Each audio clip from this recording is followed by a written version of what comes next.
harta, utang, dan modal yang berhubungan dengan pihak luar. Ada dua macam bukti transaksi. Yang pertama, bukti transaksi intern, yaitu bukti transaksi yang dibuat oleh perusahaan sendiri, dan yang kedua, bukti transaksi ekstern, yaitu bukti transaksi yang berasal dari pihak luar perusahaan. Macam-macam bukti transaksi yang digunakan oleh perusahaan.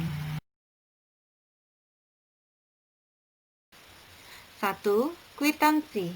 Kwitansi adalah bukti pembayaran uang yang dibuat dan ditandatangani oleh pihak penerima uang.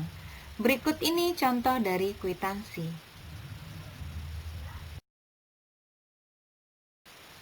2. Nota kontan atau nota tunai. Nota kontan adalah bukti pembelian barang secara tunai yang dibuat oleh penjual. Berikut ini contoh dari nota kontan.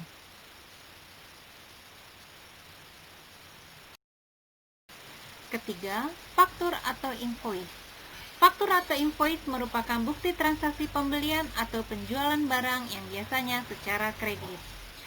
Jika kalian membeli barang secara kredit, maka si penjual akan memberikan faktur atau invoice ini sebagai bukti transaksi kepada kalian.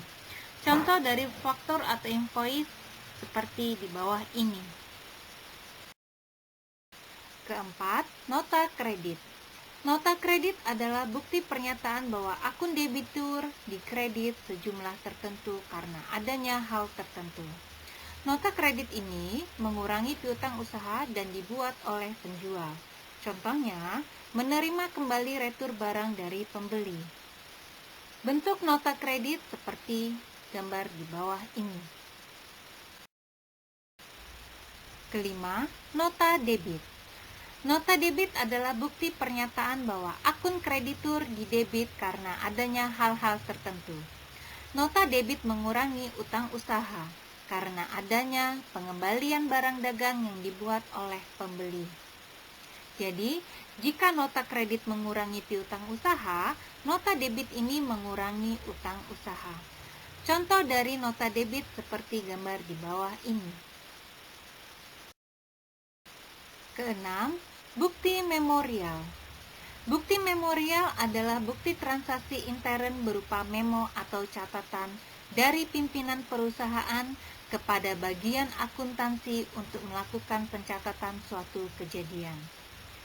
Berikut ini contoh dari bukti memorial atau memo.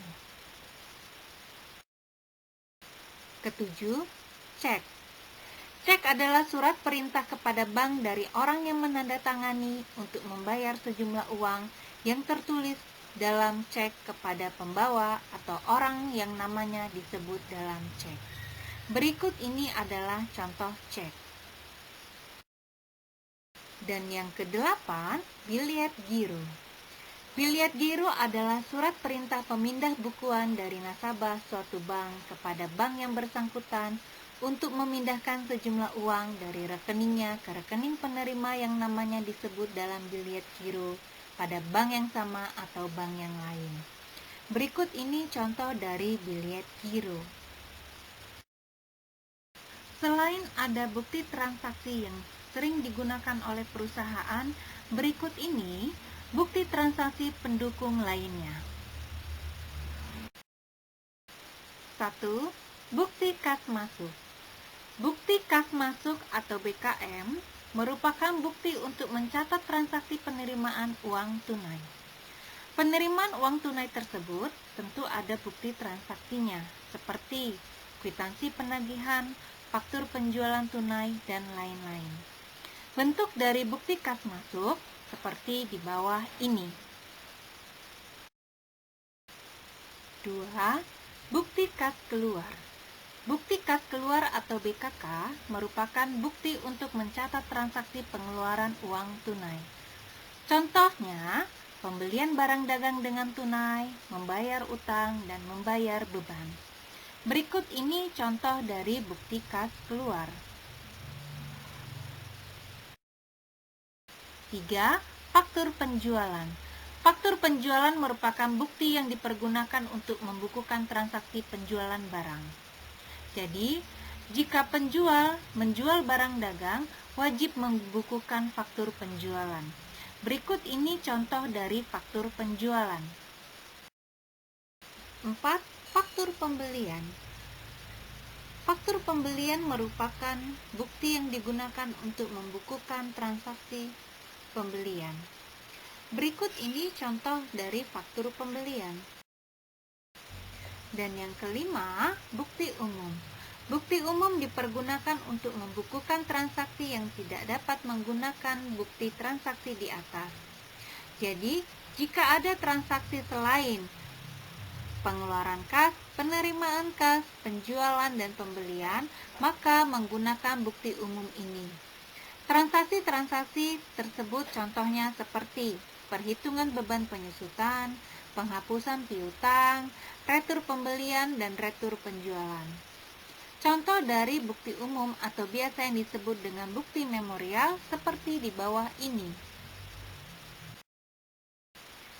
Setelah memahami pembelajaran di atas, berikut ini kalian dapat mengidentifikasi jenis bukti transaksi untuk perusahaan jasa dan perusahaan dagang. Jadi kalian harus memilah-milah mana yang termasuk di dalam perusahaan jasa dan yang termasuk di dalam perusahaan dagang. Kemudian berikan jawaban terbaik kalian. Tugas selanjutnya, kalian dapat mengumpulkan bukti transaksi, kemudian tuliskan judul dari bukti tersebut. Tempelkan pada buku latihan kalian. Selamat mengerjakan. Terima kasih, tetap semangat, selalu sehat, dan jangan lupa bahagia.